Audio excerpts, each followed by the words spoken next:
Bonjour, j'espère que vous êtes tous au rendez-vous aujourd'hui et que vous m'entendez bien. Alors, j'attends un peu que tout le monde arrive, et puis on va pouvoir commencer. Donc je commence. Bienvenue dans ma cabane enchantée, je suis Lala. Aujourd'hui, je vais vous raconter non pas 2 mais 3 histoires. Je vais vous d'abord vous raconter une histoire qui s'appelle «La vache qui voulait éteindre la lune», puis une histoire bien connue qui s'appelle «Blanche-Neige» et enfin un conte africain qui s'appelle «Abdou, l'aveugle et le crocodile». Donc, si vous êtes prêts, on va bientôt commencer. J'attends que tout le monde soit là. Alors, il est 16 heures. Je vous dis donc bienvenue dans ma cabane enchantée. Comme je vous disais, je suis Lala et je vais aujourd'hui vous raconter des histoires pour les plus petits et pour les plus grands. Je commencerai par vous raconter d'abord une histoire qui s'appelle La vache qui voulait éteindre la lune, qui est plutôt pour les tout petits. Ensuite, une histoire qui s'appelle Blanche-Neige, que vous connaissez sûrement. Et enfin, un conte africain qui s'appelle Abdou, l'aveugle et le crocodile. Alors, si vous êtes prêts, on peut commencer. Asseyez-vous bien confortablement, ouvrez grand vos oreilles et écoutez bien sagement. On commence donc par La vache qui voulait éteindre la lune. C'est une histoire qui a été écrite par Christine Weigel et Hervé Le Goff. Cette histoire est une des nombreuses histoires de Mamie Poule qui, tous les soirs, lit des histoires à ses petits-enfants poussins avant qu'ils ne s'endorment. Ce soir, comme tous les autres, les petits poussins sont tranquillement installés dans le poulailler sur leur paille, prêts à fermer les yeux et faire un gros dodo. Mamie Poule leur fait un petit bec de son bec sur le bout du front. Et puis, on commence. J'éteins la lumière, les enfants. Non, mamie poule, laisse allumer, piaillent les petits poussins. Tiens, c'est curieux, j'ai connu une vache qui voulait exactement le contraire. Elle n'était pas la seule d'ailleurs. Laissez-moi vous raconter. Cette nuit-là, la lune brille comme jamais elle n'a brillé. Personne ne peut fermer l'œil. Les animaux marchent dans tous les sens, la tête en l'air. Et dites-moi ce qui se passe quand on ne regarde pas où on va. Exactement, on se rentre dedans. Hippopotame, tu as marché sur ma queue, rugit le tigre. Tu n'avais qu'à pas la laisser traîner, tigre, lui réplique l'hippopotame. Ouh là là, ils sont énervés, hein. Cela ne peut plus durer. La vache mâche et remâche la situation, puis se lance. Mouh. On ne va pas se laisser faire par la lune. Il faut l'éteindre. Et vous imaginez ça? Le tigre monte sur l'hippopotame et ensemble ils font la courte échelle à la vache qui se hisse sur le tigre. Tu la touches? Demande l'hippopo. Non, il faut allonger l'échelle. Et elle redescend. Le lion saute sur les tigres, qui est sur l'hippopotame, et la vache grimpe tout en haut. Tu la touches maintenant? Demande l'hippopo. Non, elle a bougé. Il faut encore allonger l'échelle. Et elle redescend. Après, attendez. Le gorille monte sur le chat, sur la girafe, sur la poule. Oui, oui, sur la poule. Sur le caméléon, sur le mouton, sur le loup, sur la souris, sur le lion, sur le tigre, sur l'hippopotame et la vache escalade tout ce petit monde jusqu'en haut et oh, oh là là, oh ça tangue, hein. Tenez bon, j'y suis presque. Ça alors? Ça y est? Demande l'hippopo au tigre, qui le demande au lion, qui le demande à la souris, qui, jusqu'en haut. Vite! Il y a le feu à la lune! Hurle la vache en oubliant de dire mouh. C'était donc ça, le feu. Ils appellent la baleine et hop, en haut, elle arrose la lune. Mais ça ne suffit pas. Au crocodile, allez, zou, en haut. Il verse toutes ses larmes de crocodile sur la lune. Mais ça ne suffit toujours pas. Alors la vache se dit qu'il n'y a qu'une solution, une seule. Et ça tombe bien. Elle a vraiment envie. Elle monte sur la baleine, sur le croco. Elle fait le poirier. Elle touche la lune. Elle s'accroupit et elle le fait. Elle éteint la lune. Merveilleux. Mais comment, mamie poule se demandent les petits poussins qui piaillent. Eh bien, en faisant un petit pipi de nuit. Et comment sont-ils redescendus alors? C'est l'hippopo. Il a eu le hoquet et toute la pyramide s'est écroulée. Allez, maintenant j'éteins mes babouins. Voilà, c'est la fin de l'histoire de la vache qui voulait éteindre la lune. J'espère qu'elle vous a plu.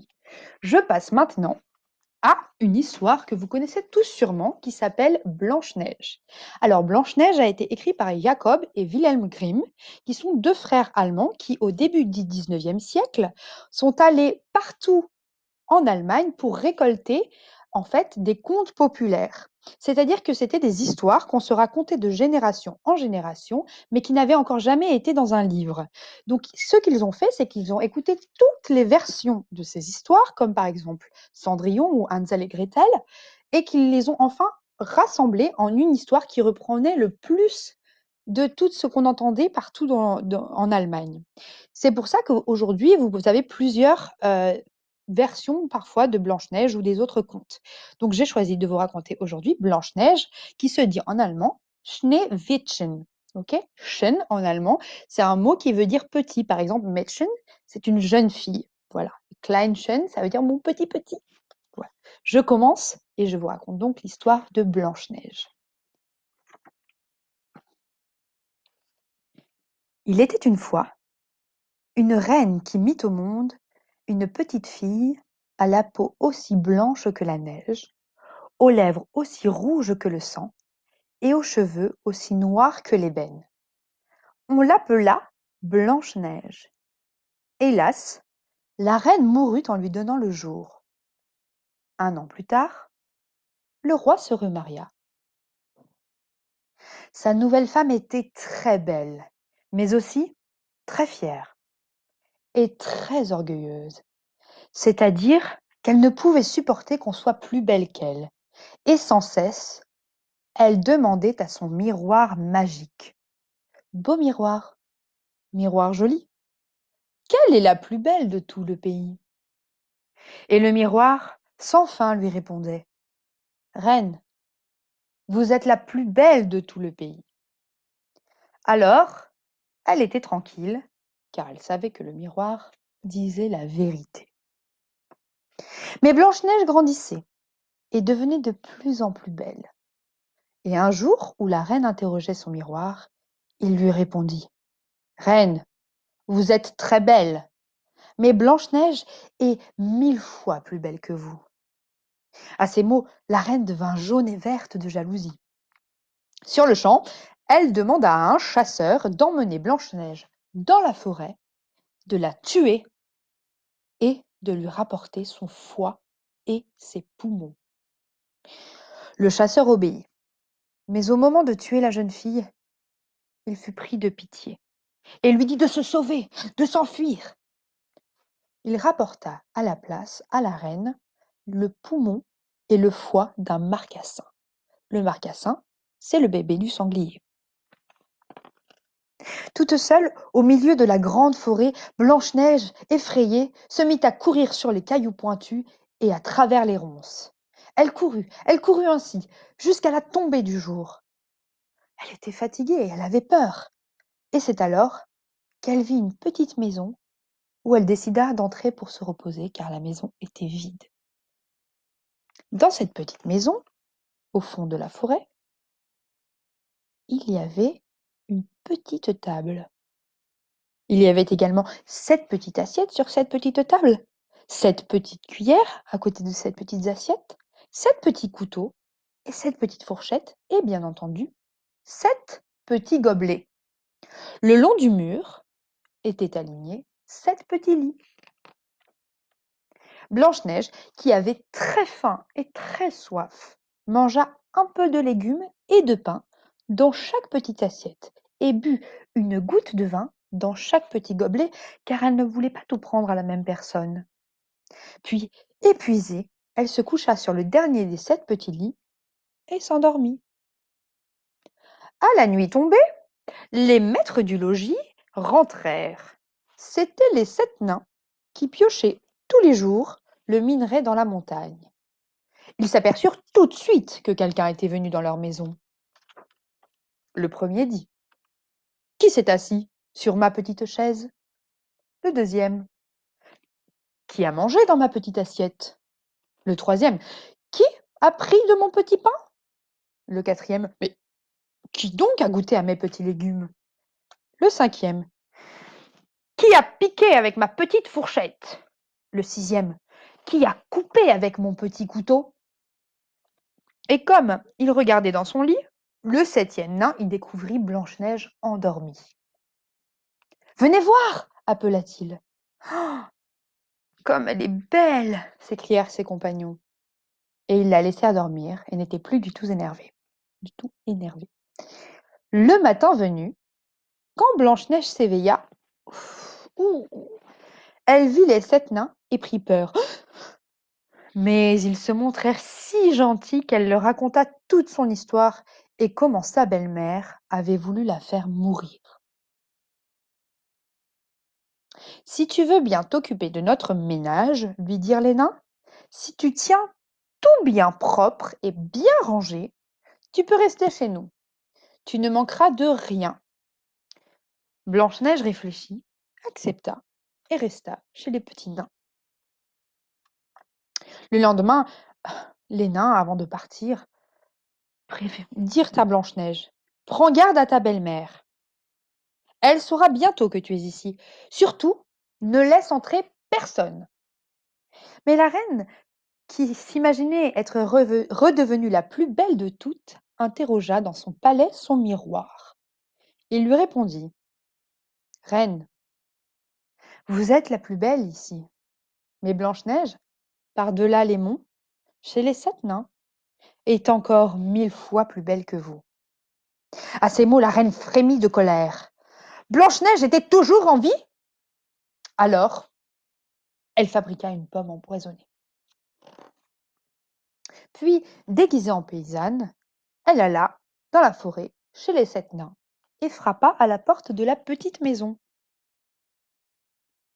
Qui est-ce? Je ne peux laisser entrer personne, répondit Blanche-Neige en passant la tête par la fenêtre.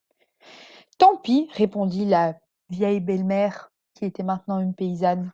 Mais tiens, prends au moins cette pomme. Non, dit Blanche-Neige, je ne dois rien accepter. As-tu peur du poison? Demanda la vieille. Regarde, je coupe cette pomme en deux. Tu mangeras la joue rouge et moi, je mangerai la blanche. En effet, la pomme a été préparée avec tant de ruse que seule la partie rouge était empoisonnée. Quand elle vit la paysanne croquer dans la pomme, Blanche-Neige ne put résister. Mais à peine eut-elle avalé une bouchée qu'elle tomba morte. En rentrant chez eux ce soir-là, les nains trouvèrent Blanche-Neige étendue sur le sol. Ils essayèrent de la ranimer, mais rien n'y fit. Alors, 3 jours durant, ils pleurèrent leur amie, puis ils la mirent dans un cercueil en verre transparent et la portèrent sur la montagne où ils pouvaient admirer sa beauté. Blanche-Neige semblait dormir. Un jour, un fils de roi qui passait par là aperçut le cercueil de Blanche-Neige. Et fou d'amour, il demanda aux nains de le lui céder. Les nains refusèrent. Mais quand le fils de roi leur dit qu'il ne pouvait plus vivre sans voir Blanche-Neige, ils finirent par accepter. En déplaçant le cercueil, les serviteurs du prince trébuchèrent et la secousse fit sortir de la gorge de Blanche-Neige le morceau de pomme empoisonné. Elle se réveilla. Mon Dieu! Où suis-je? S'écria la jeune fille. Tu es auprès de moi, répondit le fils du roi. Je t'aime plus que tout au monde. Viens avec moi au château de mon père. Tu deviendras ma femme. Blanche-Neige l'aima aussi, et elle accepta de le suivre. Leur mariage fut célébré le jour même. Quant à la méchante reine, en apprenant que Blanche-Neige était en vie et plus belle que jamais, elle mourut de dépit. Voilà, c'est la fin de l'histoire. J'espère qu'elle vous a plu. Est-ce que vous connaissez une autre version de Blanche-Neige peut-être? Est-ce que vous aimez celle-ci? Dites-moi. Je vais maintenant vous raconter une histoire qui vient d'Afrique. Cette histoire est tirée d'un livre qui s'appelle Contes et légendes d'Afrique, d'ouest en est. Et ce sont donc des histoires qu'on se raconte en Afrique de génération en génération. Cette histoire s'appelle Abdou, l'aveugle et le crocodile. Je commence. Ce jour-là, Abdou tendit un piège au bord du fleuve pour attraper un crocodile. Quelle chance! Presque tout de suite, il en captura un. Alors, au lieu de ramener sa belle prise dans la cour de sa concession, il imagina une tromperie. Il prit une grosse pierre et avec il fracassa la tête du crocodile. Ensuite, il dissimula le crocodile sous un buisson. Ceci étant fait, il rentra tranquillement chez lui. Un peu plus tard, il demanda au chef de son village d'organiser une grande chasse aux crocodiles. Il précisa: celui qui reviendra le premier avec un crocodile mort devra recevoir une grosse récompense. Le chef, après avoir réfléchi un moment, répondit: Abdou, cette idée me plaît beaucoup. Organisons tout de suite cette chasse. L'après-midi même, les hommes partirent traquer les crocodiles. Abdou savait qu'il avait peu de chances d'en capturer un rapidement.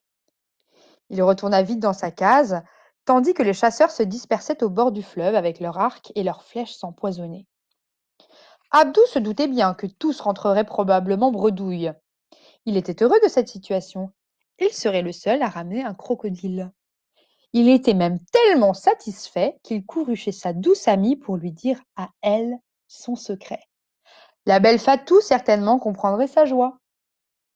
Quand il arriva chez elle, Fatou était sur le seuil de sa case. Elle l'écouta. Abdou racontait comment il avait tué le crocodile, où il l'avait caché, comment tout à l'heure il irait le chercher et serait le premier, celui donc qui serait récompensé. Alors que son visage était illuminé de contentement tant il était fier de raconter son bon tour à la belle Fatou, un aveugle passa doucement et entendit tout. Pour une fois, je vais le feinter, ce malin, se dit l'aveugle, qui aussitôt marcha vers la cachette où Abdou avait déposé son crocodile. Il y arriva, et là, il se laissa tomber dans la boue.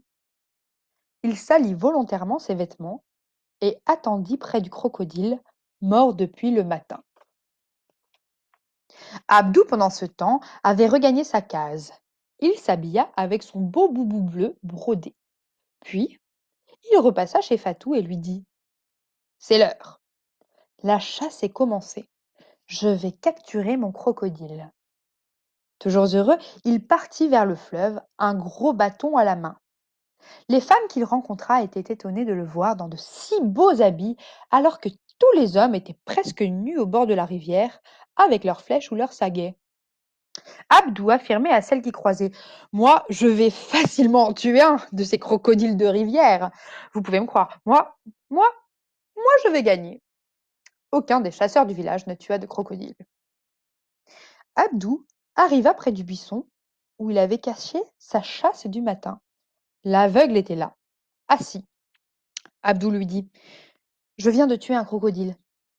L'aveugle lui demanda l'autorisation de soupeser l'animal pour juger de son poids et de sa taille.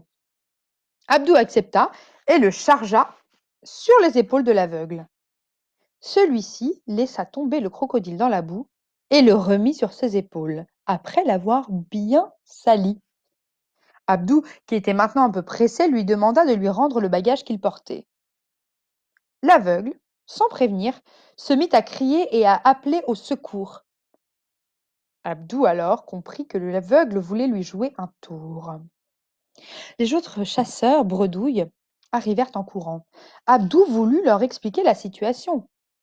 Assez de mots, assez de mensonges, lui répondirent les chasseurs qui avaient souvent été victimes de ces ruses. Comme Abdou se plaignait toujours, les chasseurs décidèrent que c'était au chef d'éclaircir la situation. Chez le chef, que tous respectaient, l'un d'abord et l'autre ensuite, prétendit avoir tué le crocodile. Le chef, qui les avait bien écoutés et bien regardés tous les deux, déclara: Abdou nous a souvent menti. Toujours il a rusé. Toujours il a voulu être plus malin que les autres. C'est un usurpateur, c'est un imposteur. Comment Abdou, si bien habillé aujourd'hui de son beau boubou si bien brodé, peut-il prétendre revenir de la chasse? Regardez l'aveugle, il a les habits couverts de boue. Lui, il est aussi sale que le crocodile. C'est certainement lui qui l'a tué. Abdou ne put rien ajouter à cela. Que pouvait-il dire devant ce raisonnement si juste du chef? Il s'en alla, tête baissée. L'aveugle reçut la forte récompense promise. C'est vrai, il n'y a pas de malin qui ne se trouve plus malin que lui. Voilà. J'espère que vous avez beaucoup aimé cette histoire. C'est une histoire donc qui fait partie d'une collection qui s'appelle Contes et légendes. J'ai plusieurs livres de cette collection, notamment Contes et légendes de la Rome antique, Contes et légendes de l'Iliade et l'Odyssée, Contes et légendes des mythologies grecques. Et j'essaierai de vous lire donc un de ces contes à chaque fois, chaque jour, pour vous apprendre donc de nouvelles histoires que vous ne connaissez peut-être pas encore. Si cette session vous a plu, les enfants, n'hésitez pas à le dire et à me demander peut-être des contes que vous aimeriez entendre ou à me poser des questions sur les choses que je vous ai déjà racontées. Je serai ravie d'y répondre. Donc, c'est fini pour aujourd'hui. Ça a duré un petit peu moins longtemps que prévu parce que finalement, les histoires sont quand même un peu petites. Si ça vous dit, j'aimerais, pour les plus grands, commencer à vous lire un chapitre d'une histoire que j'aime beaucoup, un chapitre par jour. Alors, c'est un peu long, c'est pour ça qu'il faut que vous me disiez si ça vous intéresse. J'aimerais vous lire L'Histoire sans fin de Michael Ende, qui est une histoire merveilleuse, qui est mon histoire préférée, que ma mamie me lisait quand j'étais petite. Donc n'hésitez pas à me dire dans les commentaires ou sur la page si vous avez envie que je vous raconte cette histoire. Voilà, c'est tout pour aujourd'hui. Je vais bientôt quitter ma cabane enchantée et je vous y retrouverai demain pour de nouvelles aventures. Au revoir!